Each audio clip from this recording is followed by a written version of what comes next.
In this video, I will show you how to find your crypto wallet address on Binance. So with that being said, let's jump straight into it. As you can see, I'm currently here on Binance.com. Now, of course, you want to make sure first that you're logged into your account. And what you then want to do is come up to the top right hand corner, and underneath wallet, if you come up here, what you want to do is come down and click onto fiat and spot. So this is going to take you across to a page that should look similar to this. Now, what you want to do from here is you're going to see the yellow deposit button at the top, and what you want to do is click onto this.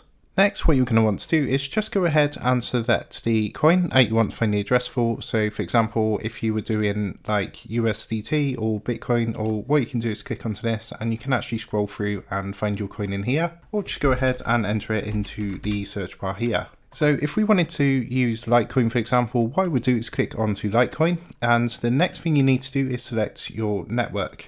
So just recommend that you do want to use ones that are supported by Binance. So they're going to be listed here. If you do risk using another network, then as it says here, your assets may be lost. So what you want to do is make sure you use one of the ones suggested here. So what I'm going to do is go ahead with Litecoin.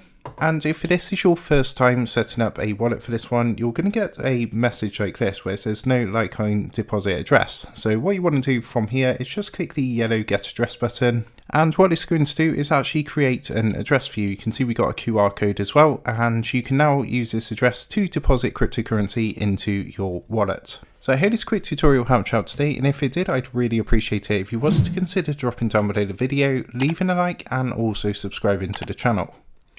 With that being said, I just want to take a moment to thank you guys for watching this video, and I will see you in the next tutorial.